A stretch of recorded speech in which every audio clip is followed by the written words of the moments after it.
Ministro, boa noite, seja muito bem-vindo ao nosso programa.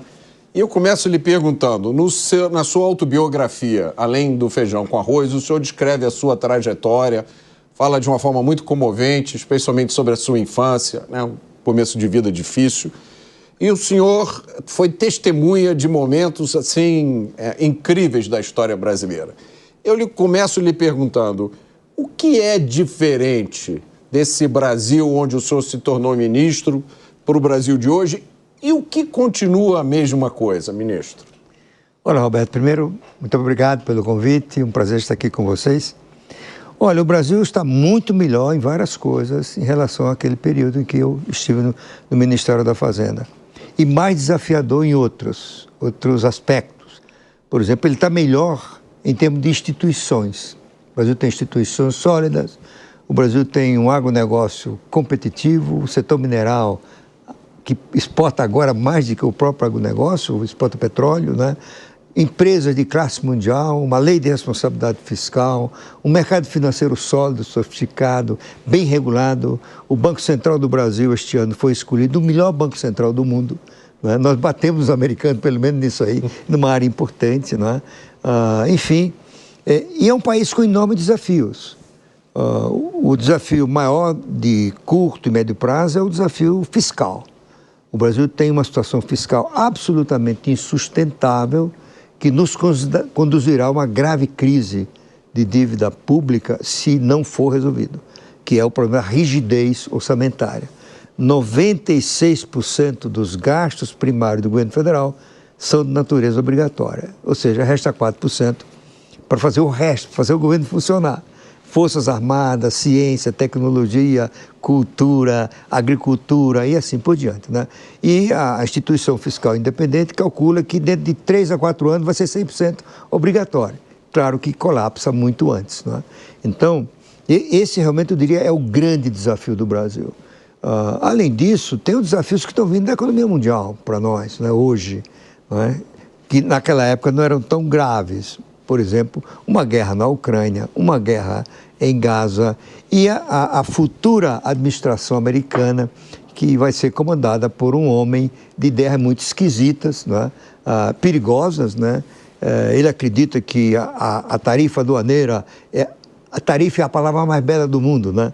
E tarifa é algo que tem uma série de regras que não vai ter com ele, né? Então, e ele promete reduzir impostos das empresas, ele promete deportar de 11 a 15 milhões de imigrantes ilegais. Não só é complicada essa logística, como é que vai encontrar esses milhões de imigrantes? E, ao mesmo tempo, pode ser um choque de oferta muito sério, né? Por exemplo, metade dos trabalhadores agrícolas nos Estados Unidos tem na origem ilegal. Sendo que na Califórnia, 2/3 em muitas fazendas, né?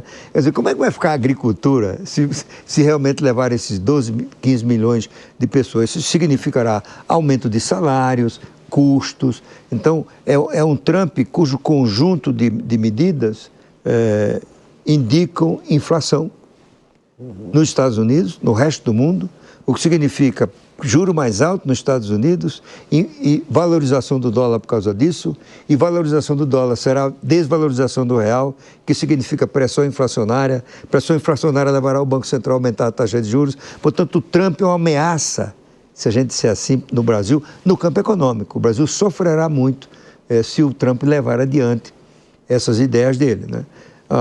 O que, vamos dizer, conforta é saber que o Brasil está preparado para enfrentar tanto a crise da dívida, quanto que se vier, quanto os efeitos do governo Trump. Nós temos instrumentos, temos um Banco Central independente, né? Eu não compartilho da ideia de muitos do mercado financeiro de que o Galípolo vai se curvar à vontade de Lula, vai fazer o que o chefe da Casa Civil fala, que vai ser um amigo do PT, né? E por isso ele vai promover o desenvolvimento. Quando se sabe, né, quem conhece o mínimo disso aí, que se o Galípolo ceder, isso significa mais inflação e mais dificuldade para o Brasil, né? Eu acho que o Galípolo vai ser um presidente de Banco Central técnico. E isso também gera um certo conforto se isso realmente se materializar. Enfim, tem desafios, tem problemas, né? E tem o desafio da produtividade, que eu me esqueci de mencionar. Uma das causas pelas quais o Brasil tem baixa taxa de crescimento econômico é porque a produtividade é muito baixa. Porque a produtividade, e não o gasto público, como diz o PT, é a produtividade que gera a riqueza de um país, né? E a produtividade depende de uma miríade de fatores, do nível de qualidade da educação, da qualidade do ambiente de negócio, da infraestrutura, do sistema tributário e assim por diante, né? Então, e finalmente, para concluir, senão a gente fica falando só isso aqui, vem uma coisa muito boa por aí, que é a reforma tributária, né? A reforma tributária não é tão boa quanto foi planejada, mas aquilo que importa para a produtividade, felizmente, os grupos de interesse não conseguiram destruir, né? O resto eles conseguiram a alíquota favorecida, os ricos vão pagar menos imposto que os pobres com a reforma tributária, né? Porque os ricos são consumidores de serviços mais do que os pobres consomem bens.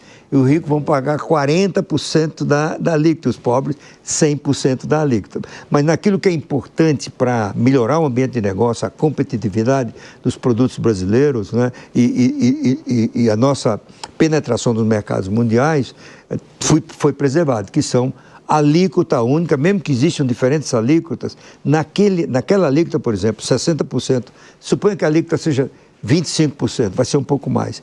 Então, os serviços vão pagar 60% disso, que significa 17%, né? Então, só que 17% é a mesma alíquota em qualquer tipo de serviço.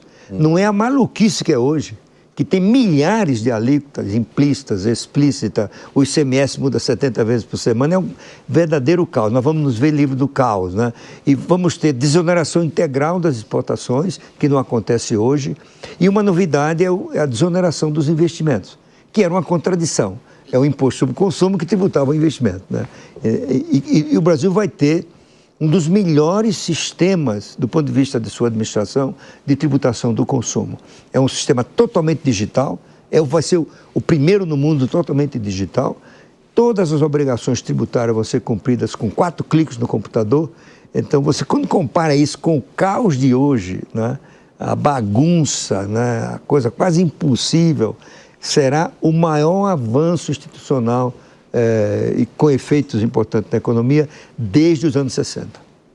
Muito bom saber que o senhor tem uma visão positiva a respeito da reforma tributária, porque a gente sempre fica meio um pouco assustado, né,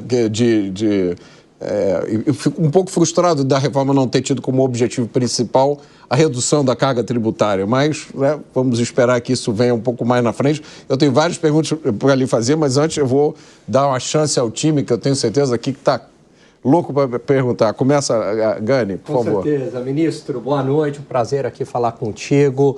O senhor falou da situação fiscal brasileira, que seria o maior problema da atualidade. Durante o governo Dilma, a piora do lado fiscal, muito embora o endividamento público fosse menor do que é hoje, o déficit primário também, se materializou numa crise da atividade econômica. Qual que foi o gatilho naquela época para a crise fiscal se tornar uma crise da atividade econômica, com 2 quedas consecutivas de PIB, e se esse gatilho estaria presente hoje ou não? A situação, embora do ponto de vista fiscal seja pior, mas não teria esse risco de se transformar numa atividade econômica. Dá para traçar esse paralelo? Olha, Gani, eu acho que sim, não é? O gatilho foi a vontade da presidente Dilma de manter via gasto público o crescimento da economia que vinha ocorrendo por força da abertura da China, de a China ter se tornado o grande parceiro comercial do Brasil. E o ganho de comércio, que como a gente sabe equivale a um ganho de produtividade, impulsionou a atividade econômica. E quando a Dilma chegou, aquele efeito China estava se exaurindo. Então, como é que faz para sustentar isso? Gasto público, né? Foi a nova matriz econômica de triste memória, né? Criada por Dilma e pelo ministro Guido Mantega, né? Que transferiu para o BNDES o equivalente a 10% do PIB para a concessão de subsídios à torta e à direita, né? E vários estudos mostram, inclusive os do IPEA, que o efeito desses gastos foi praticamente nulo em termos de produtividade. Foi muito dinheiro jogado fora, muito benefício à empresa que deles não precisavam, tá certo? E isso aí deteriorou de forma grave a situação econômica, não é? Até que houve um motivo, um gatilho aí para abrir o processo de impeachment contra o presidente Dilma, que foi aquela contabilidade criativa que eles escondiam através de uma contabilidade esquisita, vamos dizer assim, gastos que eles faziam com subsídios, né? Então, o Banco do Brasil, por exemplo, era autorizado a não cobrar o subsídio, então não aparecia na estatística, né? Hoje eu digo que é uma coisa parecida, porque o PT preserva a ideia que já era equivocada no Brasil, que o que impulsiona a economia é o gasto público. Ou como dizia a presidente Dilma, gasto é vida, não é? E esse eu acho que pode ser o gatilho de uma crise, não é? A resistência do PT e do presidente Lula em apoiar em toda extensão as propostas da área econômica para o ajuste fiscal, e deu nessa coisa pífia, né, que apareceu aí, embora muita coisa boa, que acabou sendo ofuscada por a ideia, assim, alguém falou de jirico, né, de colocar a redução dos impostos para quem ganha até R$5.000 nesse pacote. Você pode até discutir alguma coisa de redução, tem que haver mesmo. Você tem hoje gente ganhando 2, 3 salários mínimos, pagando imposto de renda, isso tem que ser revisto. E, ao mesmo tempo, compensar a perda de receita com uma ideia que também faz sentido, ela está sendo estudada no G20, no G7, na OCDE, que é de ter um imposto de renda mínimo para os ricos, né? Porque os ricos, por ação do próprio governo em todo o mundo, o governo vão criando incentivos para investir. Aqui no Brasil, para investir em debênture do agronegócio, agora para investir em títulos lançados pelo BNDE e outro Banco de Desenvolvimento. E tudo isso vai gerando um volume de benefícios que leva a uma queda na alíquota média do imposto de renda. Por exemplo, um professor